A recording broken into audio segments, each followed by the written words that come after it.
अमजद की उम्र अभी बहुत कम थी कि उसके अब्बू का इंतकाल हो गया। रानी उसकी छोटी बहन थी। अमजद की मां दूसरों के घरों में कामकाज करके वो अपना और बच्चों का पेट पालती थी। उसकी ख्वाहिश थी कि अमजद एक बड़ा अफसर बने, इसलिए वो उसकी तालीम पर खुसूसी तवज्जो देती थी। आज अमजद सुबह से ही बहुत उदास था। वो जानता था कि आज रानी की सालगिरह है। माँ बर्तन धो रही थी कि नन्ही रानी भागती हुई आई और कहा, अम्मी आज मेरी सालगिरह है, मुझे मिठाई और खिलौने चाहिए। माँ ने पहले तो उसे समझाया कि हमारे पास इतने पैसे नहीं हैं कि हम ये फजूल खर्ची करें, मगर रानी ना मानी और रोने लगी तो माँ ने उसे एक थप्पड़ लगाते हुए कहा, मैं दूसरों के घरों में काम करके तुम्हें पढ़ा रही हूँ, मजीद पैसे कहाँ से लाऊं? ये कहकर वो रानी को गले लगाकर जार वाओ खितार रोने लगी।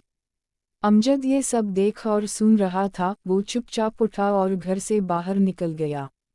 अचानक उसने एक फैसला किया। वो सीधा मजदूरों की बस्ती में पहुंचा और ठेकेदार से कहा, साहब जी कोई काम है तो मुझे उस पर लगा दें।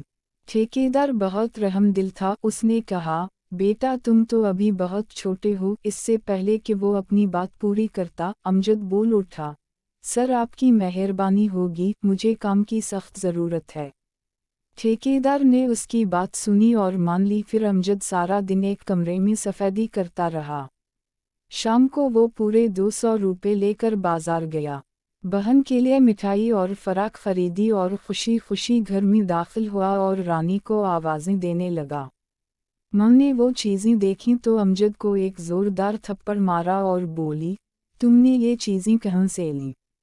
किया भीख मांगी थी? अमजद ने अपने सफ़ेदी से भरे हाथ माँ के सामने कर दिए और कहा, माँ जी मैंने भीख नहीं मांगी बल्कि मजदूरी की थी। ये सुनकर माँ ने अमजद के हाथ अपनी आँखों से लगाए और बोली, बेटा मुझे तुम पर फ़ख्र है। अब मुझे उम्मीद हो गई है कि तुम बड़े आदमी बनोगे और दुनिया में तुम्हें कोई शिकस्त नहीं दे सकेगा।